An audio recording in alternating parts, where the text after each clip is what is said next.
right now is an amazing time to visit Japan. In fact, I think it's one of the best times to visit Japan in years because, well, here's the thing. The Japanese yen has gone down the toilet.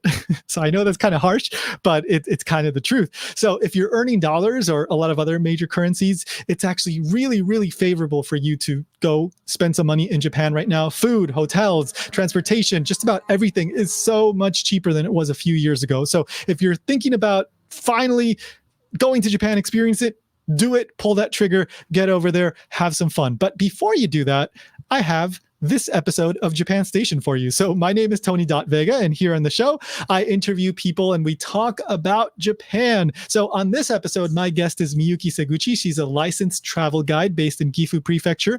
She's also the host of Japan Experts, a podcast about Japan, and she offers tips for traveling in Japan as well. So today, she's going to share 5 tips about what to do before you go to Japan. It's great information. She also tells us about what it's like becoming a travel guide in Japan. Not just a travel guide, though, a licensed travel guide. And let me tell you, here, spoiler alert, it's not easy. It's not easy at all. So that's a really interesting story as well. I had a great time talking to Miyuki. Of course, all the links will be in the show notes, in the description, if you want to follow up on anything that she mentions. But for now, let's get into it. Here's my conversation with Miyuki Seguchi.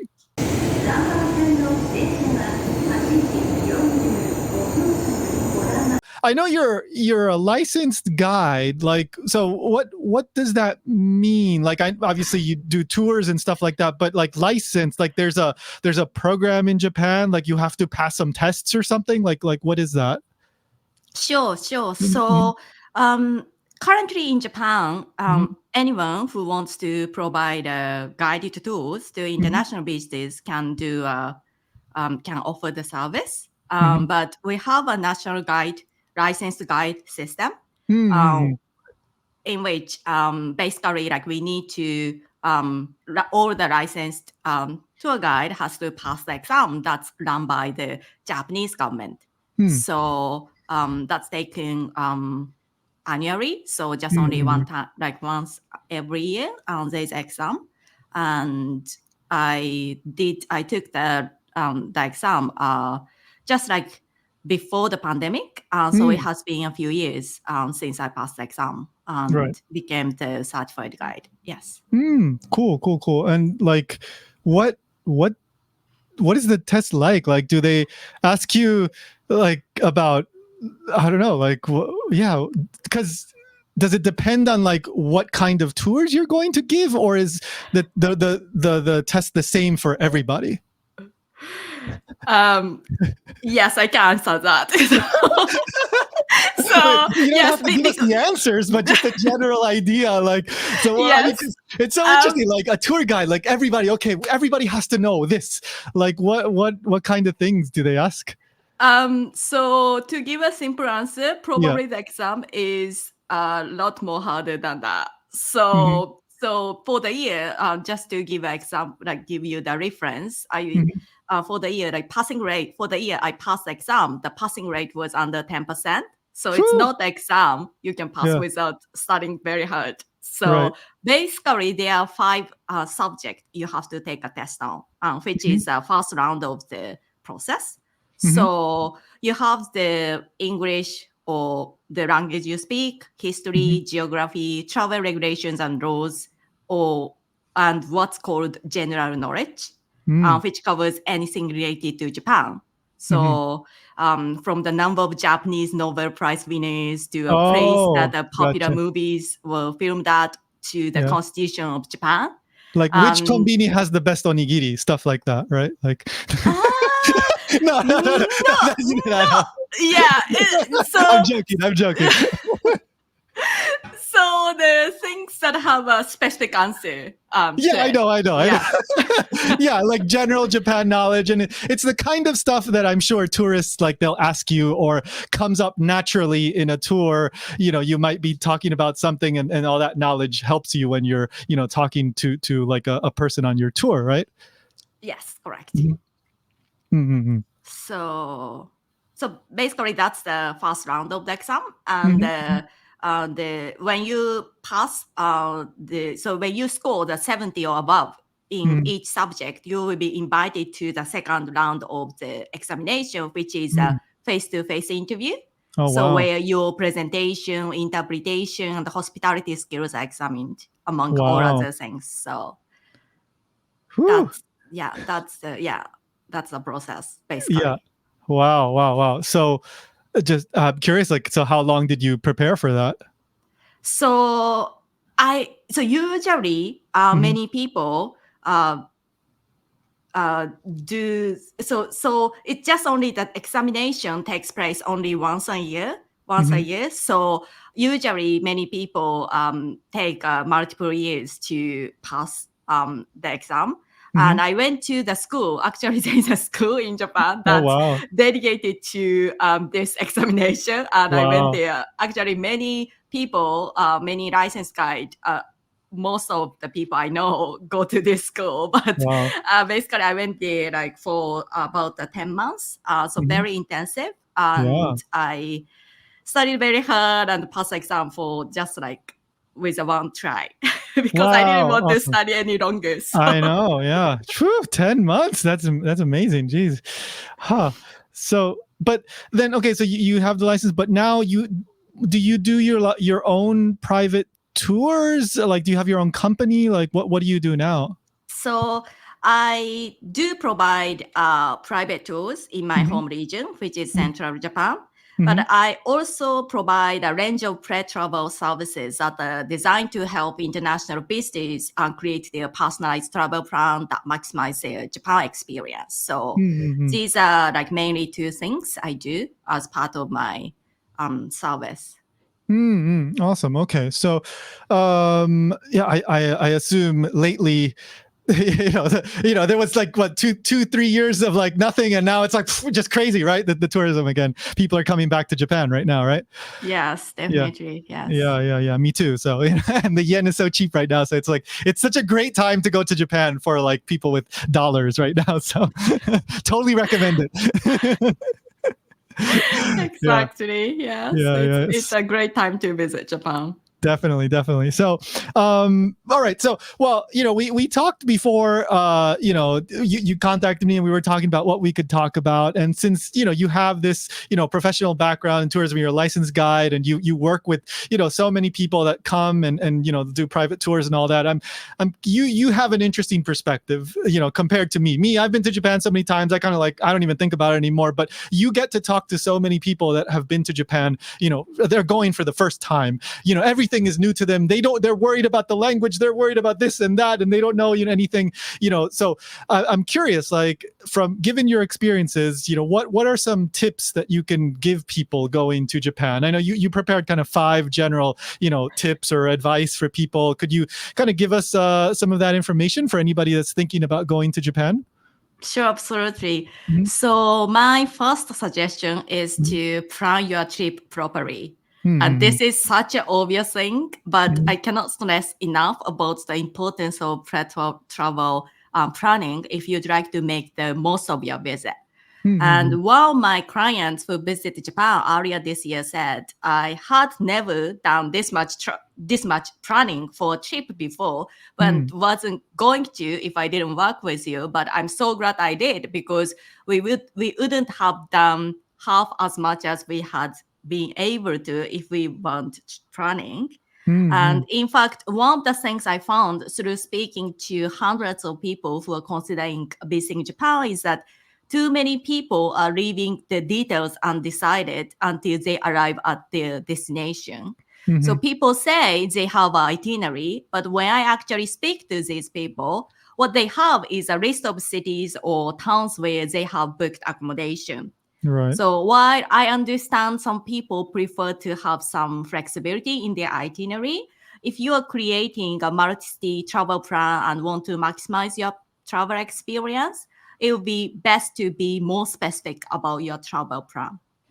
Absolutely. And like, for example, like there's 2 things that can happen, if you don't prepare ahead of time, for example, there's many places might have a TQB, which is like once a week. It might be a Tuesday or Wednesday or Thursday or something. Usually, oftentimes, I think it's like Tuesdays or Mondays, like a day off. The store is closed, the restaurant is closed, and if you don't look that up ahead of time, you're not going to know. You're going to show up, it's going to be closed, and that's it. You miss your chance maybe.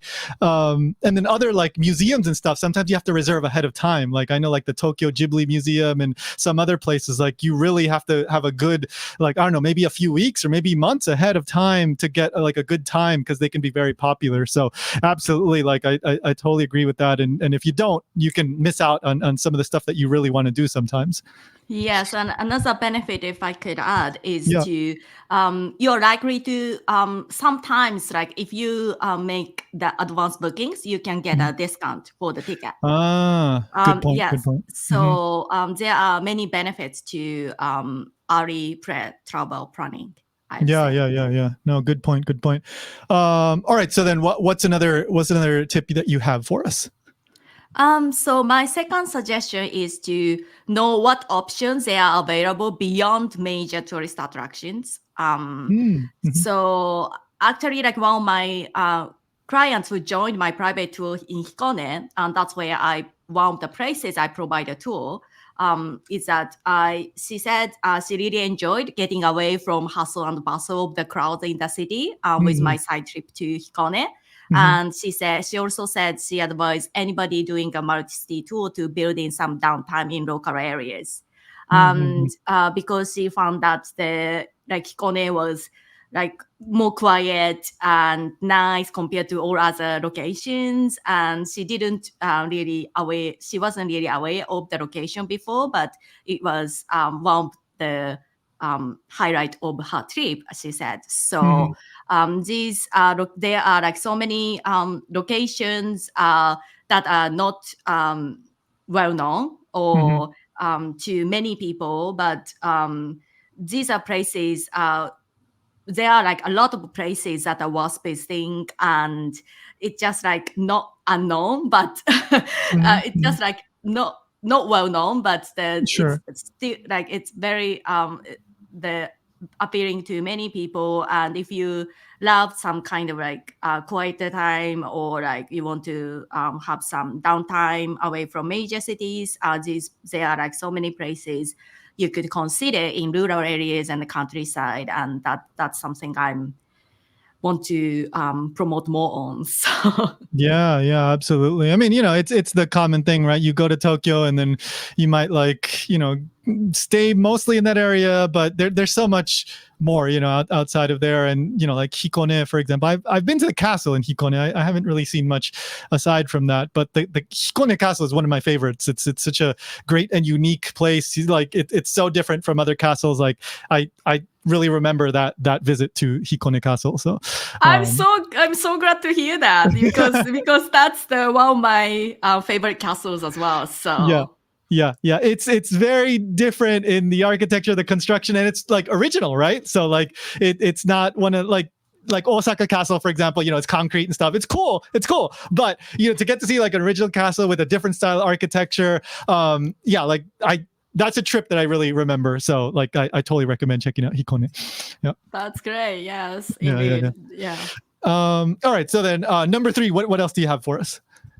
So my third suggestion is to add experience-based activities with locals to your itinerary. So I know when planning a trip, people usually start with where should I visit or where are must-visit places. But what's interesting is that one of the most memorable experiences that are often heard from my clients who visit Japan are experience-based activities. So a cooking class or a craft making workshop or staying at traditional inns or trying out onsen. So this type of experiences seems to be found enjoyable for many international visitors. So I'd suggest adding some experience-based activities to your itinerary if possible, and try to book a session with local artisans or specialists. Yeah. No, that's such a good point. And for example, like many people end up seeing a lot of temples and shrines, and for many people, unless they're really into the history, they all just kind of like seem the same after a while. But like the experience is something, it really sticks with you, and then you go home and you tell like, actually, I learned how to, I don't know, like make onigiri or something. Like I learned, I was like beating mochi. I was making mochi or something. Like that's something that really, really sticks with you, and you tell all your friends when you get back, right? Exactly. Yeah. Yes. No, that's absolutely, I totally recommend that as well. Like some of my best memories are just even talking to people, right? Just like at a restaurant, somebody starts talking to you and you're like, oh, then that's a story that you have for when you go home as well. Yes. Yeah. All right, so what do you have next for us then? So actually, what we just discussed leads to my second point, but the next point, which is to hire a local guide. Yes, I should really mention this because like my clients who visit the historical districts of Kanazawa said it didn't really appeal to them very much because they said like they didn't really know much about the history. Right. But the same client actually visited the town that I take them to, the historical districts of some other cities in the central Japan. And they absolutely love the area. And they said having a guide who can explain things that are hard to tell by simply exploring on their own made the experience so much different. And so these the stories and the behind the scene facts and interesting things, something like you do notice just like by simply going like self-guided tools. So this is something I would recommend. And like you said, like interaction with locals. So whatever I design my tools, I aim to create as many opportunities as possible for my guests to interact with other locals. So these type of experiences are very much appreciated my guests, and they usually tell me these are the one of the major highlight of their trip. So yeah, absolutely. Like even like a half day or a 1 day tour can really make a difference. For example, like I was, I don't know, like I think it's almost coming close to 2 years now, but I was in Finland, and I took a tour through like this kind of hiking area, and it was really nice. Like he took us the whole way and was explaining the history and the trees and the significance and the cultural significance and this and that, and it made the whole thing much more memorable. Like it was a pretty place, but like if I would have been by myself, just walk, oh, pretty tree, walk, pretty tree, walk. But now like I remember the stories and the significance of this and how they would eat in this place and blah blah blah. Like it's a much richer memory, much richer experience, and something that I still remember to this day. So absolutely the same for Japan. Like whether it's going to a temple or whatever, one of these historic districts, there's so much that I'm sure you had to spend 10 months study this. Yes, you can tell us a lot. And it's never ending story. So it's not only the 10 months that I kind of like focused on studying for the exam, but like all the license guide like continue to study because it's never there's no end, right? So like they continue to build up all the knowledge. So I just want to tell anyone who's visiting Japan, like try going a day or like half a day even to spend with a guide, licensed guide. The experience will be so much different. Yeah. And even like, I mean, because there's always like also new stuff coming out, right? There might be like a new shop that becomes like the super popular thing. And, you might not know it because it might be like off on a little side street. But when you're with a guide, they might tell you, actually, lately this thing has been happening. You go, oh, okay, maybe we should go check it out. So, you can totally miss that if you're not aware, especially if you don't speak the language and you're not like keeping up with the news or something like that. Yeah, so it saves so much time and also makes your visit so much efficient. So you can visit so many places in the in the time you have. So yeah, that's Mm-hmm. another benefit I'd like to add. Yes. Yeah. All right. So you have one more tip for us, I think. Yes. So my Okay. final suggestion is to learn some conversation starters in Japanese. Mm-hmm. So one of my clients who absolutely loved Japan on her first visit to my country, she said it would have been good to have more knowledge of the language, and this is something I will work on for my next trip. She said Mm-hmm. so. And in fact, one of the requests I've been receiving while working with many clients is to help them with conversational Japanese. Mm-hmm. And I do provide private lessons for people who are interested in learning some Japanese. And my student who participated in my lessons, and they took a trip to Japan, and he said knowing the language made a huge difference, and it's Mm-hmm. invaluable when it comes to getting around and visiting places, and it has opened a door for me to break the ice and interact with locals, he said. Mm-hmm. So I believe if you'd like to have a deeper levels of experiences in Japan, which is more enjoyable, like you said, Mm-hmm. than simply visiting sites, interaction with locals is a key. And to do that, it will be important to learn the conversational Japanese, or hire guide can work as a bridge with locals. Mm-hmm. Yeah. It's I mean, you can definitely go to Japan and not know any Japanese, especially in the big cities. You can totally get by and it's fine. But like even if you know a little bit of Japanese and you try talking to somebody, a lot of times you'll get a really nice reaction, go like, oh yeah, and then instead of like when you just talk to somebody in English, they like many people just kind of panic. You go like, but even a little bit Japanese can really go a long way and can really spark that conversation, and then the other person starts to try to speak some English, and you can kind of communicate in between, some Japanese, some English. Exactly. Yeah. Yes. That's definitely.